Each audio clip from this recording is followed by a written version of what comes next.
Alors, est-ce qu'un petit voyage dans le temps, ça vous tente? J'espère parce que on va voyager quasi 2 siècles en arrière. Ouais, quasi même carrément 2 siècles en arrière. Pourquoi? Parce que je vous emmène assez loin, donc comme je vous disais, 19e siècle. On va suivre une histoire qui est vraie, mais qui va vous donner une impression de voyage, mais aussi une impression de polar. Cette histoire, c'est celle de Pitcairn. Alors, qu'est-ce que Pitcairn? Déjà, Pitcairn, c'est un lieu qui existe réellement, c'est une île. Une île qui est toujours habitée d'ailleurs, et par les descendants de ceux dont on va parler. Donc, je disais, 2 siècles en arrière. 2 siècles en arrière, ça nous ramène en 1814. 1814, qu'est-ce que l'on a? Eh bien, on a deux vaisseaux, le HMS Brighton et le HMS Talus, qui sont en train de faire la route vers les îles Marquises. Jusque-là, tout est normal. Sauf que voilà, les conditions sont défavorables, mais dans le bon sens du terme. C'est-à-dire qu'on a une mer d'huile, du vent, mais tout doux, donc ils avancent lentement. Alors dit comme ça, on peut se dire c'est cool, parce que quand on voit les problèmes de navigation, on pense plutôt aux tempêtes, aux vagues, aux déferlements, les bateaux brisés, etc. Il y a juste un petit problème. C'est quand on fait un voyage de cet ordre-là, quand même plusieurs jours, pour pas dire mois, il faut penser aux vivres. Et si on va pas assez vite, qu'est-ce qui se passe? Les vivres s'épuisent. C'est exactement le problème des capitaines de ces deux navires auxquels ils sont confrontés. Les vivres ne vont pas être assez nombreuses pour pouvoir tenir jusqu'à l'escale finale, jusqu'à l'arrivée. Donc qu'est-ce qu'il faut faire? C'est trouver un lieu. Sauf que le Pacifique Sud, c'est pas le lieu le plus accueillant au final, malgré le soleil, etc. Les îles sont pas si nombreuses que ça, et surtout les îles où on peut récolter de l'eau, des vivres, etc. Heureusement, ils vont croiser justement la route de Pitcairn. Alors Pitcairn jusqu'ici n'était absolument pas habité, ou en tout cas personne n'avait abordé. Il y a juste une petite particularité, c'est qu'il y a plein d'écueils, plein de pitons rocheux. Résultat des courses, c'était très périlleux de s'y arrêter. Sauf que là, compte tenu des conditions, pour le coup, favorables à l'abordement, ou en tout cas à l'accostement, pardon, eh bien, ils vont décider d'y aller. Mais là, surprise. Surprise parce que, un, l'île est habitée, deux, par des femmes. Jusque-là, pour des marins, on va dire que c'est plutôt bonus. Moins pour les femmes, malheureusement. Par contre, ils vont s'apercevoir qu'il y a un village, 3, ça va faire beaucoup. 4, une église.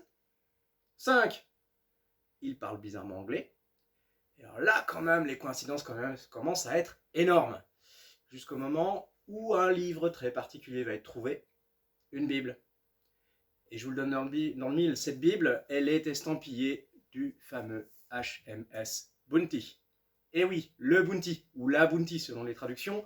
Il semblerait que les survivants, ce soit le lieu où ils ont atterri.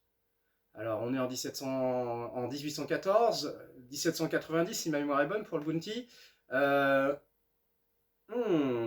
Ça fait quand même quelques années de différence, certes, mais autant dire qu'il s'est passé 20 ans, ils sont toujours activement recherchés. La couronne d'Angleterre n'a qu'une envie, c'est de les pendre haut et court pour mettre fin à cette mutinerie qui a ravagé complètement l'image de la marine anglaise. Et autant vous dire que ça, c'est quelque chose qu'on ne peut pas laisser passer. Donc je vous laisse imaginer ce qui est en train de se passer. On a un village fait de femmes, les marins qui arrivent, des soldats, clairement, des officiers de la marine royale, qui ne vont avoir de cesse que d'avoir des réponses, de voir s'il y a des survivants, et puis de juger ces fameux survivants. Heureusement, l'un des deux capitaines est un peu plus posé que l'autre, et va décider de non pas se confronter, mais de chercher des réponses. Et c'est là que ça va changer un petit peu, puisque ça va être une véritable enquête sous forme de flashback, de témoignages, puisqu'il va y avoir un vrai dialogue, puisque cette île, elle a quand même été habitée. Si ces femmes, qui sont clairement pas du tout anglaises, plutôt venant de Tahiti, sont là, c'est qu'on les a emmenées. Les a-t-on emmenées de force? Ont-elles été volontaires? Pourquoi? Qu'est-ce qui s'est passé? Est-ce que ce sont des vrais révoltés, ou simplement des gens qui se sont retrouvés dans la panade à ce moment-là, qui ont suivi? Tout ça, toutes ces questions-là vont devoir être soulevées, vont devoir être creusées. Et puis la question étant de savoir, bien sûr, s'il y a un ou des survivants et qui se planquent sur cette île. Parce que clairement, ça, on ne peut pas laisser passer. Donc c'est toute l'enquête qu'on va suivre, on va se laisser bercer dans l'époque, on va découvrir un petit côté survivaliste, hein, il y a un petit côté Robinson Crusoe qu'on va découvrir en flashback. En plus, le dessin s'y prête merveilleusement parce que on a cette ambiance un peu aquarellée, alors c'est pas vraiment de l'aquarelle, mais on retrouve cette ambiance-là, ça donne une couleur très particulière à cette île qui est coincée entre le soleil omniprésent, la verdure et puis ben, les pluies torrentielles qui peuvent s'y abattre de temps en temps. Et puis on va voir justement ben, tout ce qui se passe, parce que le survivalisme c'est bien, mais la communauté humaine reste calée avec ses tensions, avec ses particularismes, donc forcément il va y avoir des confrontations, et à quoi ces confrontations vont mener, c'est tout ce qu'on va découvrir. Le tout étant de savoir, ben, qu'est-ce qui va arriver aux survivants. Parce que c'est bien beau tout ça, mais si on arrive à prouver, etc., quel est le destin de ceux, mais surtout celles, puisqu'on n'a que cette preuve-là, qui vivent là à l'heure actuelle.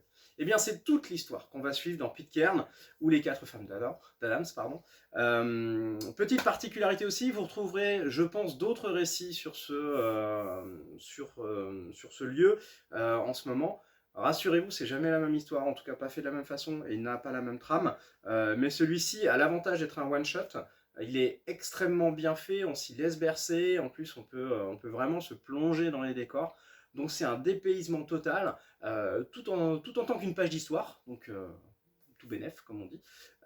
Et puis bon, la Bounty, on connaît la rébellion, mais l'après, c'est moins connu ça. Et c'est pas parce qu'ils sont libérés du joug de quelqu'un que ça a été rose après. Donc ça, c'est tout ça, l'histoire de Pitcairn. Donc je vous le conseille très chaudement, très fortement, et vous allez voir, c'est un vrai régal. Alors, bonne lecture, à très vite, et comme d'habitude, à bientôt.